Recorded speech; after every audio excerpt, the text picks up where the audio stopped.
Hi everyone, so we're back to do our second app in our creative section, and that's called MagicalPad. I just want to briefly show you how to connect to Reflector so that you can record your iPad using Camtasia. So I'm just going to find Reflector here and turn it on, and if I go here I can see that Reflector is here in my toolbar. So then I go to my iPad and click on AirPlay and mirroring, and you'll see in a minute it will show up. So there it is right there. Okay, so let's have a look for MagicalPad.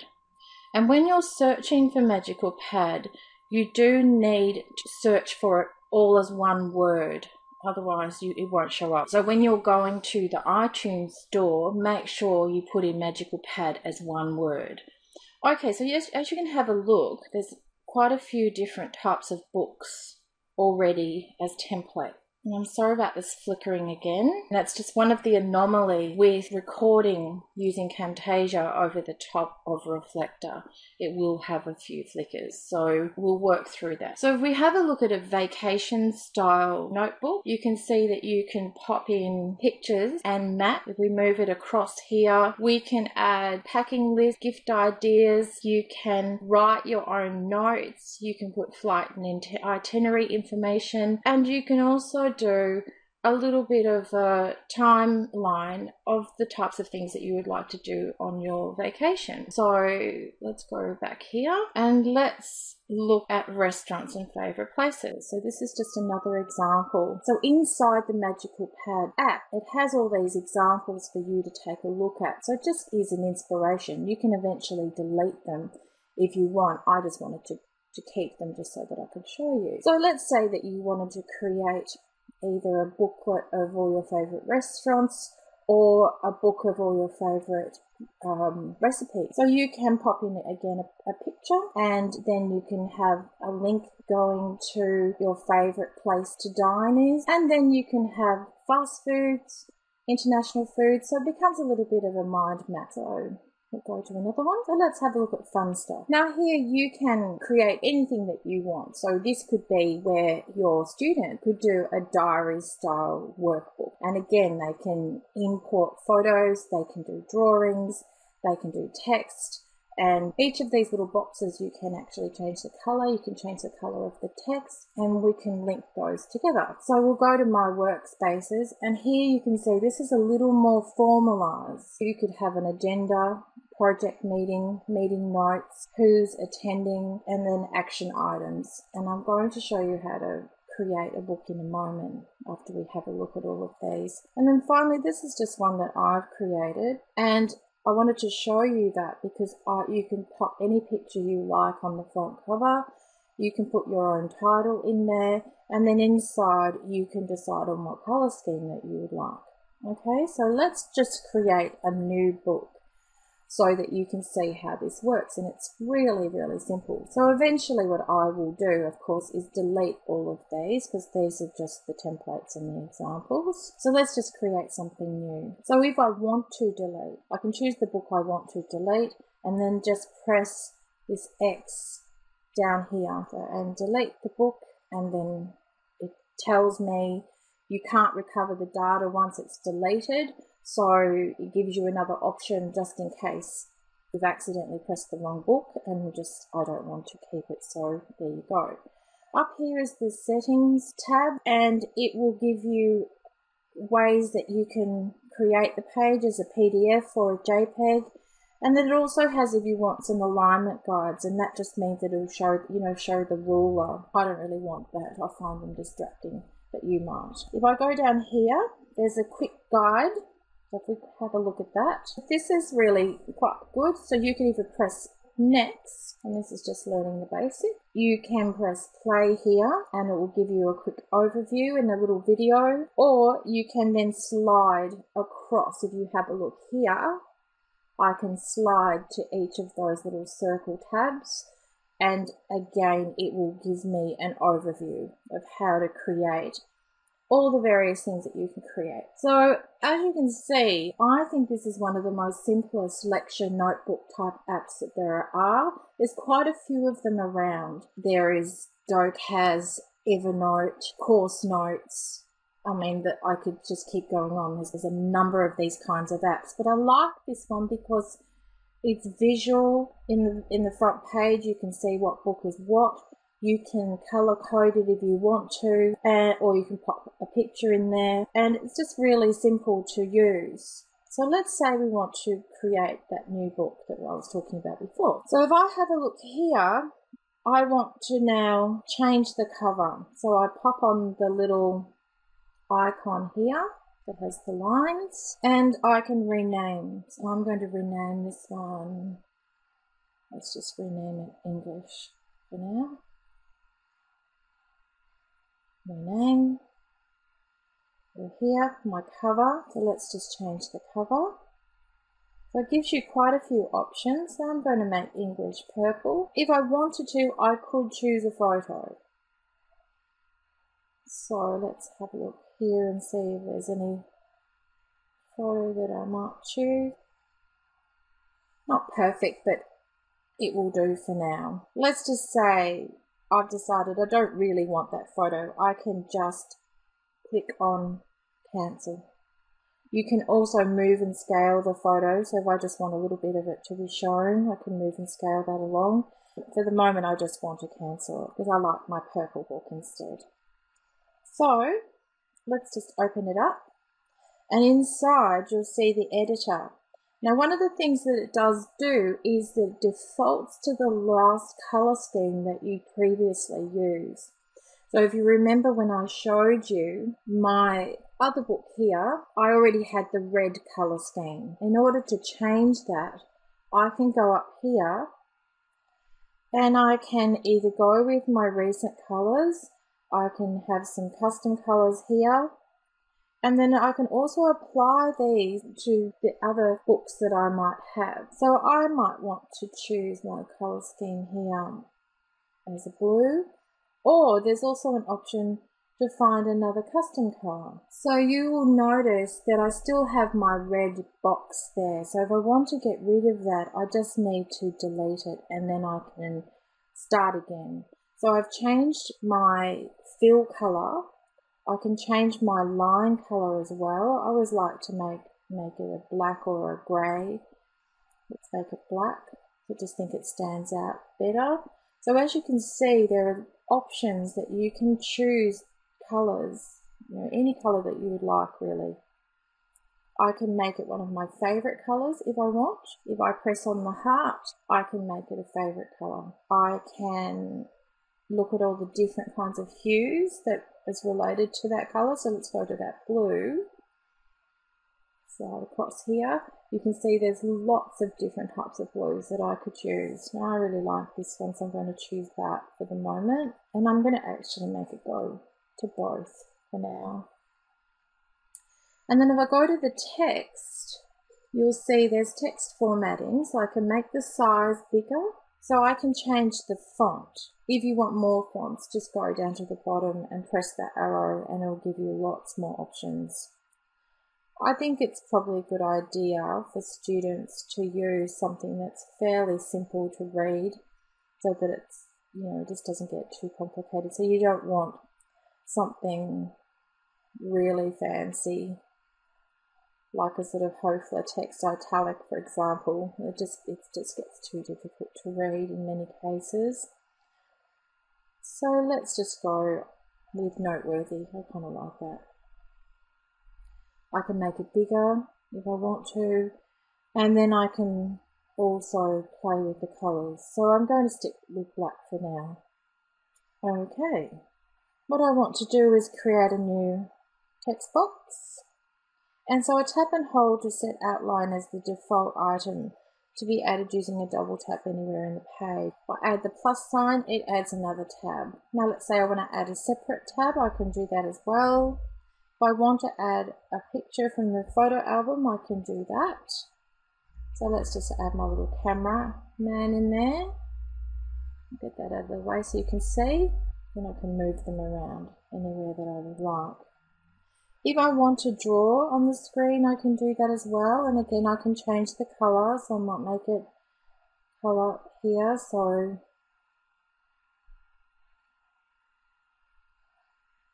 that might be too big. So I'm going to hold down the little paint tin, and then I can make the size smaller if I want to.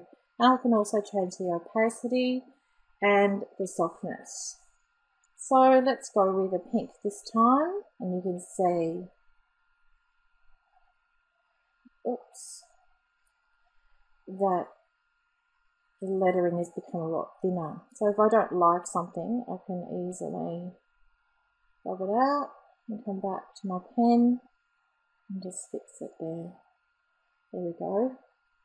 Okay, so if I want to save that, I can go done, and there it is. It creates another little box there as well. So any of these I can move around.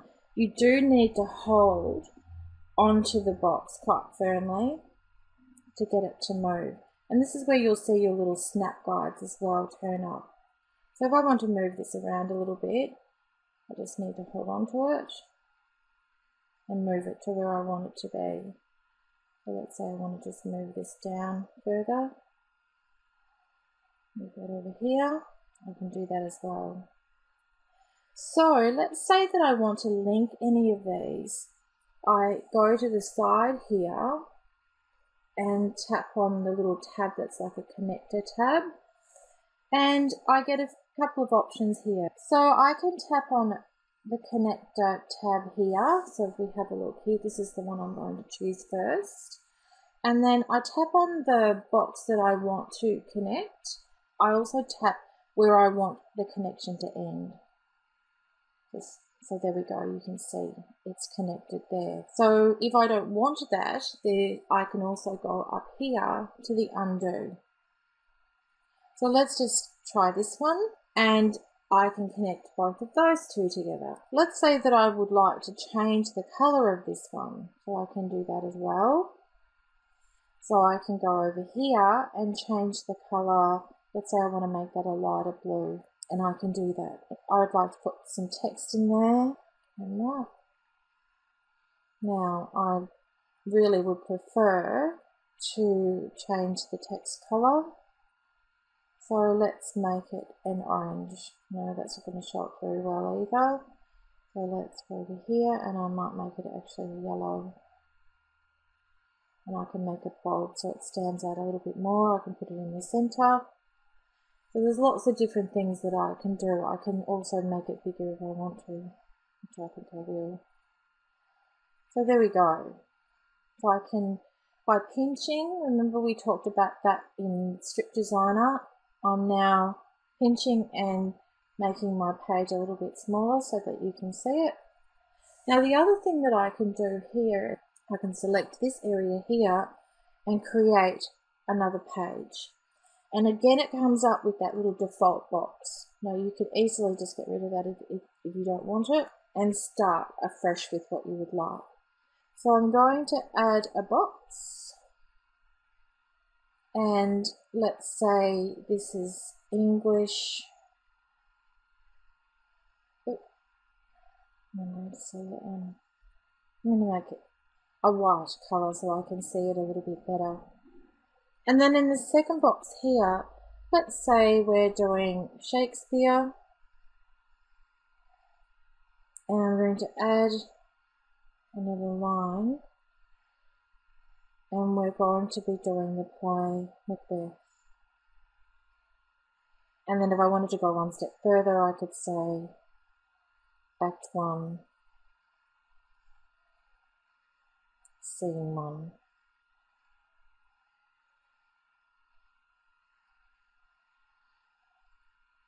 So you get the idea. Now if I want to,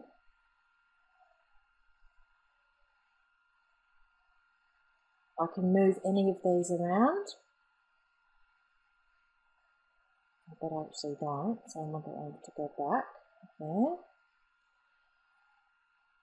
And I can also delete any of those as well if I want. Okay, so we've got that. I'm going to add a picture to go with that, just to make it a little bit more interesting. And I think I may even have a Shakespeare picture in here. Let me quickly look and see. Oh, there we go, I do. And here's my picture of Shakespeare here. So I might just make it a little bit bigger. And then I'd like to move him around a little bit as well. I'm going to make him so that he sits up here a little bit more. So again, you get that connector line, but you can align your picture with the top part of your little text box there. And then from here I can add all my notes that I would like to add. I can do a little drawing if I want to. Let's say we're going to talk about themes. So I'm going to go with blue. So I can write themes. And I'm actually going to use a stylus at the moment. And again, I apologise that you can't see me doing this, but I find using a stylus is easier to write with. So, there we go. So there's my thing there. So I might change the colour for my heading. So let's make the colour pink. So themes could be good versus evil.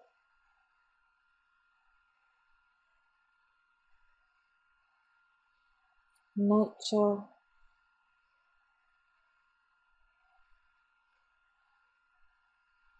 Family. Royalty. You get the idea. Sin. And then there's also a very psychological element to this, to Shakespeare, especially Macbeth. So there we go. So I like the look of that. So I'm going to say done. Now I'd like to move it down a little bit more. So there we go. So there's my themes. So your student could have been writing those themes in the classroom as you were talking about them. And then also, if you wanted to, you can add attachments in there and add pictures and all that kind of thing as well. And I can create an attachment from there, just say done. Now, I happen to like that, and I want to let my teacher know. Oh, actually, one more thing, I might add a connector. I'm going to tap on that and tap on my Shakespeare, and then I can do the same thing with this as well. Oops, do it again. So all of those are now connected as a little mind map as well. So I think it's really good, this app, in terms of what you can do with it.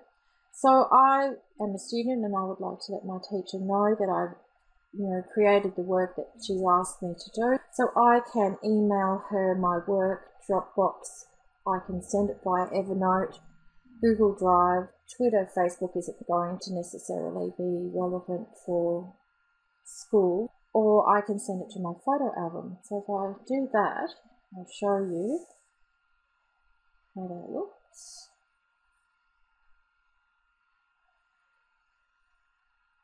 And there it is right there. And again, if I want to, I could send that just as a picture to my teacher as well, or I could print it.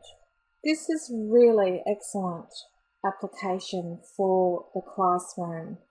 And as you can see, your students can keep all their notes in one place. They can add pictures if they want to. They can have all their books in one place. Let's just change this work spaces, and we might make that our math book.